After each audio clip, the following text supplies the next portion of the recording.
What up, world? You on the mic with Mike, Mr. Mike, and this is Keep That Chair Spinning. Let's get it. All right, good people. Welcome back. As I said, this is Keep That Chair Spinning. I'm your man, Mr. Mike, and what you have by now you should know is simply a podcast that is geared to some of the up-and-coming barbers, maybe some barbers that are just getting out of barber school, some that are getting ready to get out of barber school, and somebody's turning you on to this. Or maybe it's a barber that's been in the industry for a couple of years and just end up finding themselves a little stagnant.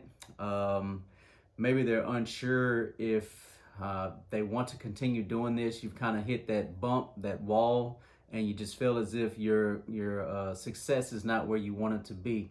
Hopefully within this podcast, man, we can drop a couple of gems that can get you back on track and get you back going and find that love and that passion for cutting hair that you once had or thought you had. So within this, we want to take the time to give you some insights, some inside pointers.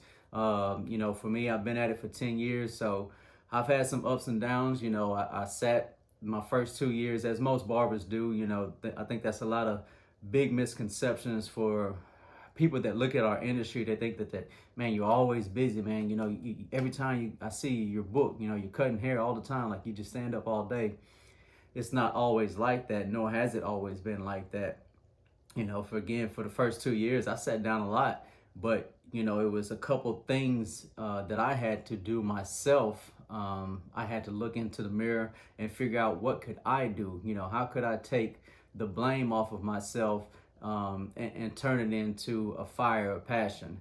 So that's essentially what it comes down to. It's like, what are you grinding for? What are you going to pump out for? Like, what makes you get up and go to work every morning and stay as late as you possibly can, trying to catch whatever little scragglers come through, to pump up your customer base. So with that, that's kind of what we want to cover today. But first and foremost, as always, man, if you can, do me a solid.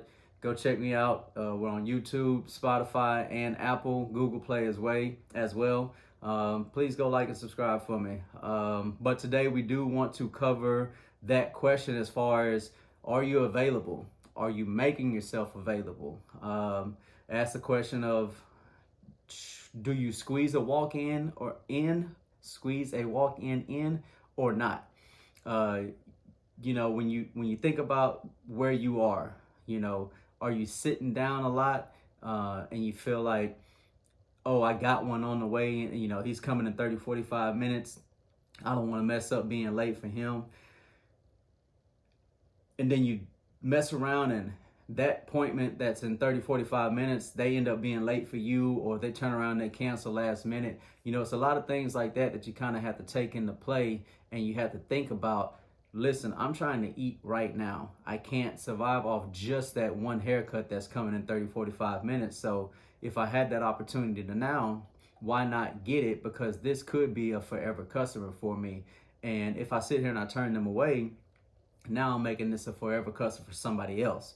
So me, when it came to it in the beginning, definitely I was always trying to make myself available.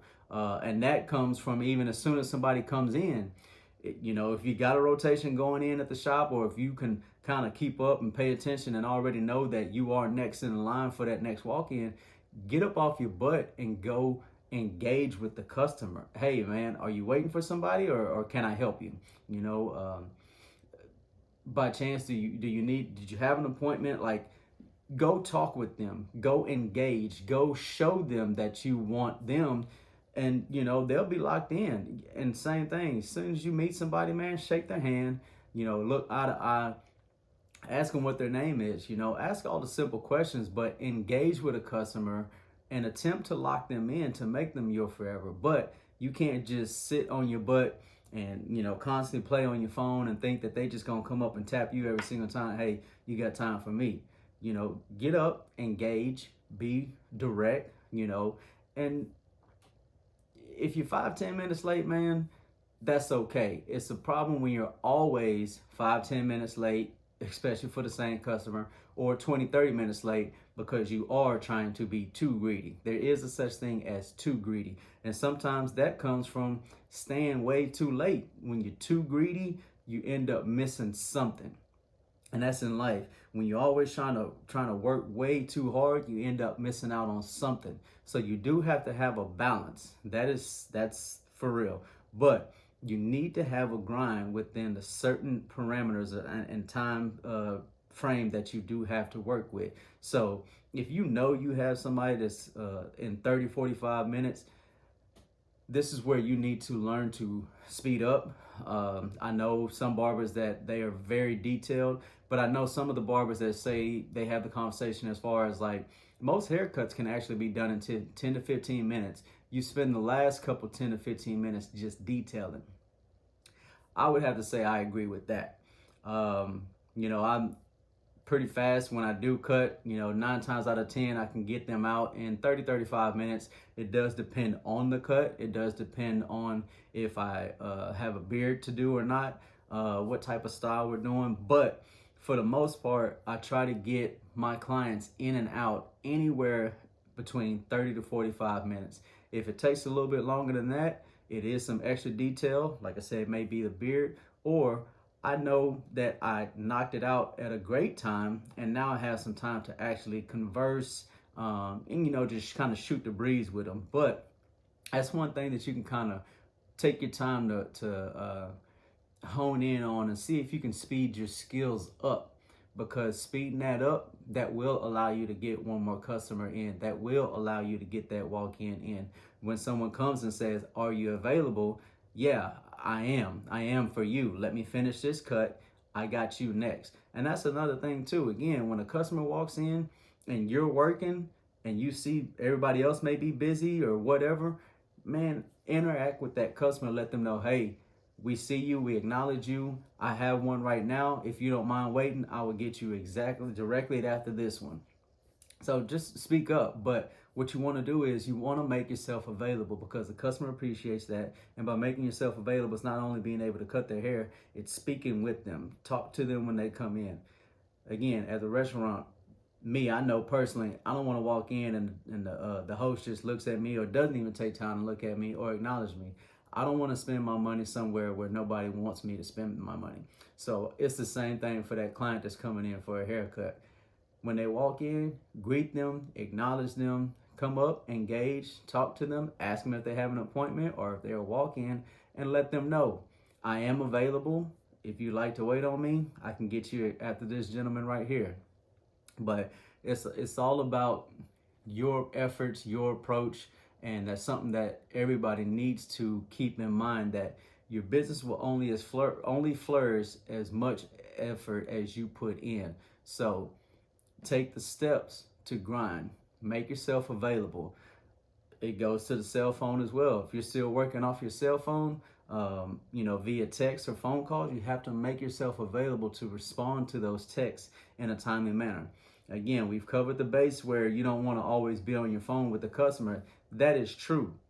But if you have a customer laid back and you've got a towel on them while you're doing your beard, that's a good time to respond back to a text or to respond back to a call.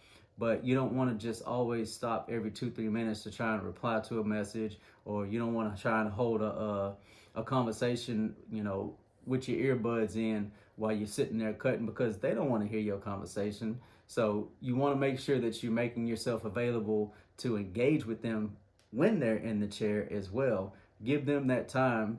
And of course you can read them, if you can kind of tell they don't feel like talking, then that's cool too. But you want to give that customer the ability to engage with you and let them learn you just as much you want to learn them.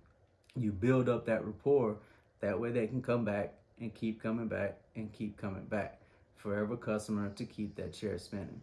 But at the end of the day, you have to make yourself available. You have to engage with the customer, speak up, ask them, are you ready or are you waiting? Do you have an appointment or are you walking in? If you don't mind, I can get you after this. If you don't mind waiting, one of these other barbers can take care of you.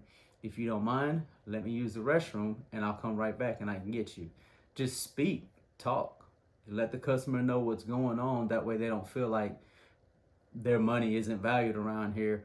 And you'll be able to get them in. But it does start with you, as always. It's got to come from you to be able to step out of that shell, step out of that comfort zone, and go make yourself available. To squeeze them in or not, if it's up to me, I'm going to definitely try and squeeze one in. Again, it does kind of depend on how much time I got. Me, I try not to push it. Clearly, if I know one's 10 minutes away, I'm not going to push it. If I know one is maybe 25 to 30 minutes away, and I know they're always 5 to 10 minutes late, I'm going to push it. I'm going to take that time because, again, I also know how it is that I cut, and I know how fast I can get it done, and I know that it's still going to be an awesome cut. I can still engage with the customer, make them feel appreciated, and 9 times out of 10, I'm locking them in for the next 2 weeks. So, it just comes down to you, but you need to make sure that you make yourself available, engage with the customer, speak with them, step out that comfort zone, step out of your shell, speak up, talk to the customers when they come in. It's all about make yourself available, and do me that solid. Go hit that like, go follow YouTube, Apple, Spotify, Google. Appreciate it as always. One.